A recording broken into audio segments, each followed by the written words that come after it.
अथ श्री बृहस्पतिवार व्रत कथा। भारतवर्ष में एक प्रतापी और दानी राजा राज्य करता था। वह नित्य गरीबों और ब्राह्मणों की सहायता करता था। वह बात उसकी रानी को अच्छी नहीं लगती थी। वह ना ही गरीबों को दान देती, ना ही भगवान का पूजन करती थी और राजा को भी दान देने से मना किया करती थी। एक दिन राजा शिकार खेलने वन को गए हुए थे तो रानी महल में अकेली थी। उसी समय बृहस्पति देव साधु वेश में राजा के महल में भिक्षा के लिए गए और भिक्षा मांगी। रानी ने भिक्षा देने से इनकार किया और कहा, हे साधु महाराज, मैं तो दान पुण्य से तंग आ गई हूँ। मेरा पति सारा धन लुटाते रहते हैं। मेरी इच्छा है कि हमारा धन नष्ट हो जाए, फिर ना रहेगा बांस ना बजेगी बांसुरी। साधु ने कहा, देवी तुम तो बड़ी विचित्र हो। धन संतान तो सभी चाहते हैं, पुत्र और लक्ष्मी तो पापी के घर भी होनी चाहिए। यदि तुम्हारे पास अधिक धन है तो भूखों को भोजन दो, प्यासों के लिए प्याऊ बनवाओ, मुसाफिरों के लिए धर्मशालाएं खुलवाओ। जो निर्धन अपनी कुंवारी कन्याओं का विवाह नहीं कर सकते, उनका विवाह करा दो। ऐसे और कई काम हैं जिनके करने से तुम्हारा यश लोक परलोक में फैलेगा। परंतु रानी पर उपदेश का कोई प्रभाव न पड़ा। वह बोली, महाराज आप मुझे कुछ न समझाएं। मैं ऐसा धन नहीं चाहती जो हर जगह बांटती फिरूं। साधु ने उत्तर दिया, यदि तुम्हारी ऐसी इच्छा है तो तथास्तु। तुम ऐसा करना कि बृहस्पतिवार को घर लीपकर पीली मिट्टी से अपना सिर धोकर स्नान करना, भट्टी चढ़ाकर कपड़े धोना। ऐसा करने से आपका सारा धन नष्ट हो जाएगा। इतना कहकर वह साधु महाराज वहां से चले गए। साधु के अनुसार कही बातों को पूरा करते हुए रानी को केवल 3 बृहस्पतिवार ही बीते थे कि उसकी समस्त धन संपत्ति नष्ट हो गई। भोजन के लिए राजा का परिवार तरसने लगा। तब एक दिन राजा ने रानी से बोला कि हे रानी, तुम यहीं रहो, मैं दूसरे देश को जाता हूँ, क्योंकि यहाँ पर सभी लोग मुझे जानते हैं, इसलिए मैं कोई छोटा कार्य नहीं कर सकता। ऐसा कहकर राजा प्रदेश चला गया। वहाँ वह जंगल से लकड़ी काट कर लाता और शहर में बेचता। इस तरह वह अपना जीवन व्यतीत करने लगा। इधर राजा के प्रदेश जाते ही रानी और दासी दुखी रहने लगी। एक बार जब रानी और दासी को 7 दिन तक बिना भोजन रहना पड़ा तो रानी ने अपनी दासी से कहा, हे दासी, पास ही के नगर में मेरी बहन रहती है। वह बड़ी धनवान है, तू उसके पास जा और कुछ ले आ ताकि थोड़ी बहुत गुजर बसर हो जाए। दासी रानी की बहन के पास गई। उस दिन गुरुवार था और रानी की बहन उस समय बृहस्पतिवार व्रत की कथा सुन रही थी। दासी ने रानी की बहन को अपनी रानी का संदेश दिया, लेकिन रानी की बड़ी बहन ने कोई उत्तर नहीं दिया। जब दासी को रानी की बहन से कोई उत्तर नहीं मिला तो वह बहुत दुखी हुई और उसे क्रोध भी आया। दासी ने वापस आकर रानी को सारी बात बता दी। सुनकर रानी ने अपने भाग्य को कोसा। उधर रानी की बहन ने सोचा कि मेरी बहन की दासी आई थी, परंतु मैं उससे नहीं बोली। इससे वह बहुत दुखी हुई। कथा सुनकर और पूजन समाप्त कर कर वह अपनी बहन के घर आई और कहने लगी, हे बहन, मैं बृहस्पतिवार का व्रत कर रही थी। तुम्हारी दासी मेरे घर आई थी, परंतु जब तक कथा होती है तब तक ना तो उठते हैं और ना ही बोलते हैं, इसलिए मैं नहीं बोली। कहो दासी, क्यों गई थी? रानी बोली, बहन तुमसे क्या छुपाऊं, हमारे घर में खाने तक को अनाज नहीं था। ऐसा कहते कहते रानी की आंखें भर आईं। उसने दासी समेत पिछले 7 दिनों से भूखे रहने तक की बात अपनी बहन को विस्तार पूर्वक सुना दी। रानी की बहन बोली, देखो बहन, भगवान बृहस्पति देव सबकी मनोकामना को पूर्ण करते हैं। देखो शायद तुम्हारे घर में अनाज रखा हो। पहले तो रानी को विश्वास नहीं हुआ, पर बहन के कहने पर उसने अपनी दासी को अंदर भेजा तो उसे सचमुच अनाज से भरा एक घड़ा मिल गया। यह देखकर दासी को बड़ी हैरानी हुई। दासी रानी से कहने लगी, हे रानी, जब हमको भोजन नहीं मिलता तो हम व्रत ही तो करते हैं, इसलिए क्यों ना इनसे व्रत और कथा की विधि पूछ ली जाए ताकि हम भी व्रत कर सके। तब रानी ने अपनी बहन से बृहस्पतिवार व्रत के बारे में पूछा। उसकी बहन ने बताया, बृहस्पतिवार के व्रत में चने की दाल और मुनक्का से विष्णु भगवान का केले की जड़ में पूजन करें तथा दीपक जलाएं, व्रत कथा सुने और पीला भोजन ही करें, इससे बृहस्पति देव प्रसन्न होते हैं। व्रत और पूजन विधि बताकर रानी की बहन अपने घर को लौट गई। 7 दिन के बाद जब गुरुवार आया तो रानी और दासी ने व्रत रखा। घुड़साल में जाकर चना और गुड़ लेकर आई, फिर उससे केले की जड़ तथा विष्णु भगवान का पूजन किया। अब पीला भोजन कहाँ से आए। इस बात को लेकर दोनों बहुत दुखी थे। चूंकि उन्होंने व्रत रखा था, इसलिए बृहस्पति देव उनसे प्रसन्न थे। इसलिए वे एक साधारण व्यक्ति का रूप धारण कर 2 थालों में सुंदर पीला भोजन दासी को दे गए। भोजन पाकर दासी प्रसन्न हुई और फिर रानी के साथ मिलकर भोजन ग्रहण किया। उसके बाद वे सभी गुरुवार को व्रत और पूजन करने लगी। बृहस्पति भगवान की कृपा से उनके पास फिर से धन संपत्ति आ गई, परंतु रानी फिर से पहले की तरह आलस्य करने लगी। तब दासी बोली, देखो रानी, तुम पहले भी इस प्रकार आलस्य करती थी। तुम्हें धन रखने में कष्ट होता था, इस कारण सभी धन नष्ट हो गया, और अब जब भगवान बृहस्पति की कृपा से धन मिला है तो तुम्हें फिर से आलस्य होता है। रानी को समझाते हुए दासी कहती है कि बड़ी मुसीबतों के बाद हमने यह धन पाया है, इसलिए हमें दान पुण्य करना चाहिए, भूखे मनुष्य को भोजन कराना चाहिए और धन को शुभ कार्यों में खर्च करना चाहिए, जिससे तुम्हारे कुल का यश बढ़ेगा, स्वर्ग की प्राप्ति होगी और पितृ प्रसन्न होंगे। दासी की बात मानकर रानी अपना धन शुभ कार्यों में खर्च करने लगी, जिससे पूरे नगर में उसका यश फैलने लगा। एक दिन राजा दुखी होकर जंगल में एक पेड़ के नीचे आसन जमा कर बैठ गया। वह अपनी दशा को याद करके व्याकुल होने लगा। बृहस्पतिवार का दिन था। एकाएक उसने देखा कि निर्जन वन में एक साधु प्रकट हुए। वह साधु वेश में स्वयं बृहस्पति देवता थे। लकड़हारे के सामने आकर बोले, हे लकड़हारे, इस सुनसान जंगल में तू चिंता मग्न क्यों बैठा है। लकड़हारे ने दोनों हाथ जोड़कर प्रणाम किया और उत्तर दिया, महात्मा जी, आप सब कुछ जानते हैं, मैं क्या कहूँ। यह कहकर रोने लगा और साधु को अपनी आत्मकथा सुनाई। महात्मा जी ने कहा, तुम्हारी स्त्री ने बृहस्पति के दिन बृहस्पति भगवान का निरादर किया है, जिसके कारण रुष्ट होकर उन्होंने तुम्हारी यह दशा कर दी है।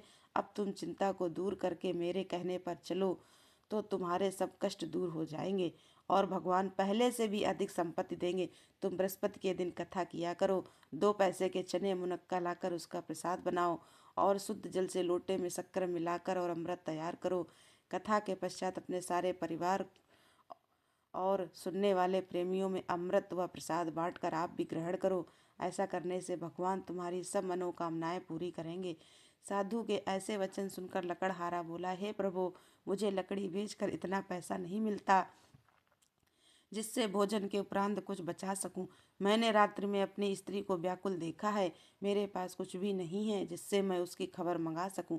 साधु ने कहा, हे लकड़हारे, तुम किसी बात की चिंता मत करो। बृहस्पति के दिन तुम रोजाना की तरह लकड़ियां लेकर शहर को जाओ। तुमको रोज से दुगना धन प्राप्त होगा, जिससे तुम भली भांति भोजन कर लोगे तथा बृहस्पति देव की पूजा का भी सामान आ जाएगा। इतना कहकर साधु अंतर्ध्यान हो गए। धीरे धीरे समय व्यतीत होने पर फिर वही बृहस्पतिवार का दिन आया। लकड़हारा जंगल से लकड़ी काट कर किसी शहर में बेचने गया। उसे उस दिन और दिन से अधिक पैसा मिला। राजा ने चना गुड़ आदि लाकर गुरुवार का व्रत किया। उस दिन से उसके सभी क्लेश दूर हुए। परंतु जब दोबारा गुरुवार का दिन आया तो बृहस्पतिवार का व्रत करना भूल गया। इस कारण बृहस्पति भगवान नाराज हो गए। उस दिन उस नगर के राजा ने विशाल यज्ञ आयोजन किया तथा शहर में यह घोषणा करा दी कि कोई भी मनुष्य अपने घर में भोजन न बनावे, न आग जलावे, समस्त जनता मेरे यहाँ भोजन करने आवे। इस आज्ञा को जो न मानेगा उसे फांसी दी जाएगी। इस तरह की घोषणा संपूर्ण नगर में करवा दी गई। राजा की आज्ञा अनुसार शहर के सभी लोग भोजन करने गए, लेकिन लकड़हारा कुछ देर से पहुंचा, इसलिए राजा उसको अपने साथ घर लिवा ले गए और ले जाकर भोजन करा रहे थे तो रानी की दृष्टि उस खूंटी पर पड़ी जिस पर उसका हार लटका हुआ था। वह वहां पर दिखाई नहीं दिया। रानी ने निश्चय किया कि मेरा हार इस मनुष्य ने चुरा लिया है। उसी समय सिपाहियों को बुलाकर उसको कारागार में डलवा दिया गया।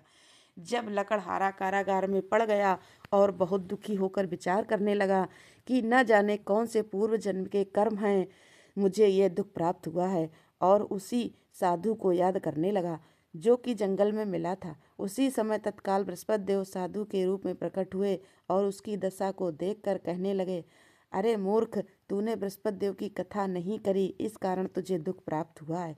अब चिंता मत कर। बृहस्पतिवार के दिन कारागार के दरवाजे पर 4 पैसे पड़े मिलेंगे। उनसे तू बृहस्पति देव की पूजा करना, तेरे सभी कष्ट दूर हो जाएंगे। बृहस्पति के दिन उसे 4 पैसे मिले। लकड़हारे ने कथा कही उसी रात्रि को बृहस्पति देव ने उस नगर के राजा को स्वप्न में कहा, हे राजा, तुमने जिस आदमी को कारागार में बंद कर दिया है वह निर्दोष है, वह राजा है, उसे छोड़ देना। रानी का हार उसी खूंटी पर लटका है, अगर तू ऐसा नहीं करेगा तो मैं तेरे राज्य को नष्ट कर दूंगा। इस तरह रात्रि के स्वप्न को देखकर राजा प्रातःकाल उठा और खूंटी पर हार देखकर लकड़हारे को बुलाकर क्षमा मांगी तथा लकड़हारे को योग्य सुंदर वस्त्र आभूषण देकर विदा कर दिया। बृहस्पति देव की आज्ञा अनुसार लकड़हारा अपने नगर को चल दिया। राजा जब अपने नगर के निकट पहुंचा तो उसे बड़ा आश्चर्य हुआ। नगर में पहले से अधिक बाग, तालाब, कुएं तथा बहुत सी धर्मशाला, मंदिर आदि बन गई हैं। राजा ने पूछा, यह किसका बाग और धर्मशाला है? तब नगर के सब लोग कहने लगे, यह सब रानी और बांदी है। तो राजा को आश्चर्य हुआ और गुस्सा भी आया। जब रानी ने यह खबर सुनी कि राजा आ रहे हैं तो उन्होंने बांदी से कहा कि हे दासी, देख, राजा हमको कितनी बुरी हालत में छोड़ गए थे। हमारी ऐसी हालत देखकर वह लौट न जाएं, इसलिए तू दरवाजे पर खड़ी हो जा। आज्ञा अनुसार दासी दरवाजे पर खड़ी हो गई। राजा आए तो उन्हें अपने साथ लिवा लाई। तब राजा ने क्रोध करके अपनी रानी से पूछा कि यह धन तुम्हें कैसे प्राप्त हुआ है? तब उन्होंने कहा, हमें यह सब धन बृहस्पति देव के इस व्रत के प्रभाव से प्राप्त हुआ है। राजा ने निश्चय किया कि 7 रोज बाद तो सभी बृहस्पति देव का पूजन करते हैं, परंतु मैं प्रतिदिन 3 बार कहानी तथा रोज व्रत किया करूँगा। अब हर समय राजा के दुपट्टे में चने की दाल बंधी रहती तथा दिन में 3 बार कहानी कहता। एक रोज राजा ने विचार किया कि चलो अपनी बहन के यहाँ हो आवें। इस तरह निश्चय कर राजा घोड़े पर सवार होकर अपनी बहन के यहाँ को चल दिए। मार्ग में उसने देखा कि कुछ आदमी एक मुर्दे को लिए जा रहे हैं। उन्हें रोककर राजा कहने लगा, अरे भाइयों, मेरी बृहस्पति देव की कथा सुन लो। वे बोले, लो, हमारा तो आदमी मर गया है, इनको कथा सुनने की पड़ी है। परंतु कुछ आदमी बोले, अच्छा कहो, हम तुम्हारी कथा भी सुनेंगे। राजा ने दाल निकाली और जब कथा आदि हुई थी कि मुर्दा हिलने लग गया, और जब कथा समाप्त हो गई तो राम राम करके मनुष्य उठकर खड़ा हो गया। आगे मार्ग में उसे एक किसान खेत में हल चलाता मिला। राजा ने उसे देख और उससे बोले, अरे भैया, तुम भी बृहस्पतिवार की कथा सुन लो। किसान बोला, जब तक मैं तेरी कथा सुनूंगा तब तक 4 हरैया जोत लूंगा। जा अपनी कथा किसी और को सुनाना। इस तरह राजा आगे चलने लगा। राजा के हटते ही बैल पछाड़ खाकर गिर गए तथा किसान के पेट में बड़ी जोर का दर्द होने लगा।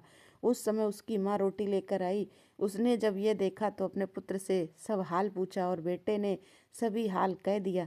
तो बुढ़िया दौड़ी दौड़ी उस घुड़सवार के पास गई और उससे बोली कि मैं तेरी कथा सुनूंगी, तू अपनी कथा मेरे खेत पर चल कर ही कहना। राजा ने बुढ़िया के खेत पर जाकर कथा कही, जिसके सुनते ही वह बैल उठ खड़े हुए तथा किसान के पेट का दर्द भी बंद हो गया। राजा अपनी बहन के घर पहुंचा। बहन ने भाई की खूब मेहमानी की। दूसरे रोज प्रातःकाल राजा जगा तो वह देखने लगा कि सब लोग भोजन कर रहे हैं। राजा ने अपनी बहन से कहा, ऐसा कोई मनुष्य है जिसने भोजन नहीं किया हो? मेरी बृहस्पतिवार की कथा सुन ले। बहन बोली, हे भैया, यह देश ऐसा ही है कि पहले यहाँ लोग भोजन करते हैं, बाद में अन्य काम करते हैं। अगर कोई पड़ोस में हो तो देख आऊं। वह ऐसा कहकर देखने चली गई, परंतु उसे कोई ऐसा व्यक्ति नहीं मिला जिसने भोजन न किया हो। अतः वह था। उसे मालूम हुआ कि उनके यहाँ 3 रोज से किसी ने भोजन नहीं किया है। रानी ने अपने भाई की कथा सुनने के लिए कुम्हार से कहा। वह तैयार हो गया। राजा ने जाकर बृहस्पतिवार की कथा कही, जिसको सुनकर उसका लड़का ठीक हो गया। अब तो राजा की प्रशंसा होने लगी। एक रोज राजा ने अपनी बहन से कहा कि हे बहन, हम अपने घर को जाएंगे, तुम भी तैयार हो जाओ। राजा की बहन ने अपनी सास से कहा। सास ने कहा, हाँ चली जा, परंतु अपने लड़कों को मत ले जाना, क्योंकि तेरे भाई के कोई औलाद नहीं है। बहन ने अपने भैया से कहा, हे भैया, मैं तो चलूँगी, पर कोई बालक नहीं ले जाऊँगी। राजा बोला, जब कोई बालक नहीं चलेगा तब तू ही क्या करोगी? बड़े दुखी मन से राजा अपने नगर को लौट आया। राजा ने अपनी रानी से कहा, हम निर्वंशी हैं, हमारा मुंह देखने का धर्म नहीं है और कुछ भोजन आदि नहीं किया। रानी बोली, हे प्रभु, बृहस्पति देव ने हमें सब कुछ दिया है, वह हमें औलाद अवश्य देंगे। उसी रात को बृहस्पति देव ने राजा को स्वप्न में कहा, हे राजा, उठ, सभी सोच त्याग दे, तेरी रानी गर्भ से है। राजा की यह बात सुनकर बड़ी खुशी हुई। 9वें महीने में उसके गर्भ से एक सुंदर पुत्र पैदा हुआ।